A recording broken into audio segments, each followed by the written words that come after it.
ಯುವ ರಾಜ್ಕುಮಾರ್ ವಿಚ್ಛೇದನಕ್ಕೆ ಇದೇ ಕಾರಣ. ಹಾಲು ಜೇನಿನಂತಹ ದೊಡ್ಮನೆ ಕುಟುಂಬದಲ್ಲಿ ಇದೀಗ ವಿಚ್ಛೇದನದ ಬಿರುಗಾಳಿ ಎದ್ದಿದೆ. ರಾಘವೇಂದ್ರ ರಾಜ್ಕುಮಾರ್ ಪುತ್ರ ಯುವ ರಾಜ್ಕುಮಾರ್ ತಮ್ಮ ಪತ್ನಿ ಶ್ರೀದೇವಿ ಭೈರಪ್ಪ ಅವರಿಗೆ ವಿಚ್ಛೇದನವನ್ನ ನೀಡಿದ್ದಾರೆ. ಇದು ನಿಜಕ್ಕೂ ರಾಜ್ ಫ್ಯಾಮಿಲಿ ಮತ್ತು ರಾಜ್ಯದ ಜನರಿಗೆ ಅಚ್ಚರಿಯನ್ನ ಮೂಡಿಸಿದೆ. 2019ರಲ್ಲಿ ಪರಸ್ಪರ ಪ್ರೀತಿಸಿ ಮದುವೆಯಾಗಿದ್ದ ಈ ಜೋಡಿ ಇದ್ದಕ್ಕಿದ್ದಂತೆ ಬೇರೆಯಾಗುತ್ತಿರೋದು ಯಾಕೆ ಎನ್ನುವಂತಹ ಪ್ರಶ್ನೆ ಅಭಿಮಾನಿಗಳನ್ನ ಕಾಡ್ತಾ ಇದೆ. ಪತ್ನಿ ವಿರುದ್ಧ ಮಾನಸಿಕ ಕಿರುಕುಳ, ಕ್ರೌರ್ಯ ಹಾಗೂ ಅಗೌರವದಿಂದ ನೋಡಿಕೊಂಡ ಆರೋಪವನ್ನ ಯುವರಾಜ್ ಅವರು ಮಾಡಿದ್ದಾರೆ.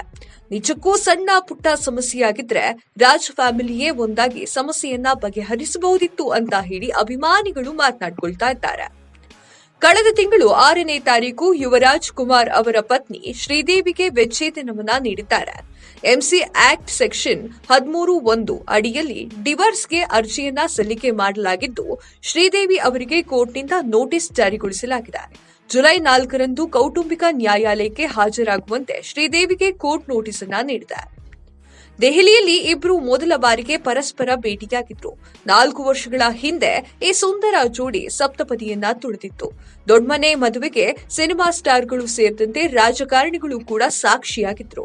ಆದರೀಗ 4 ವರ್ಷಕ್ಕೆ ಯುವ ಕುಟುಂಬದಲ್ಲಿ ಮನಸ್ತಾಪ ಉಂಟಾಗಿರೋದು ರಾಜ್ ಫ್ಯಾಮಿಲಿಗೂ ಕೂಡ ಬೇಸರವನ್ನ ತಂದಿದೆ. ಮದುವೆಯ ಬಳಿಕ ಬೆಂಗಳೂರಿನ ಚಂದ್ರ ಲೇಔಟ್ನಲ್ಲಿರುವ ರಾಜ್ಕುಮಾರ್ ಅಕಾಡೆಮಿಯನ್ನ ಶ್ರೀದೇವಿ ಅವರು ನಡೆಸಿಕೊಂಡು ಹೋಗ್ತಾ ಇದ್ರು. ಈಗ ತಾನೇ ಸ್ಯಾಂಡಲ್ವುಡ್ನಲ್ಲಿ ಗುರುತಿಸಿಕೊಳ್ಳುತ್ತಿರುವಂತಹ ಯುವರಾಜ್ ಕುಮಾರ್ಗೆ ವಿಚ್ಛೇದನ ಒಂದು ದೊಡ್ಡ ಶಾಕ್ ಅನ್ನ ನೀಡಿದೆ. ಇದು ನಿಜಕ್ಕೂ ಅವರ ಅಭಿಮಾನಿಗಳಿಗೆ ಬೇಸರವನ್ನ ತಂದಿದೆ.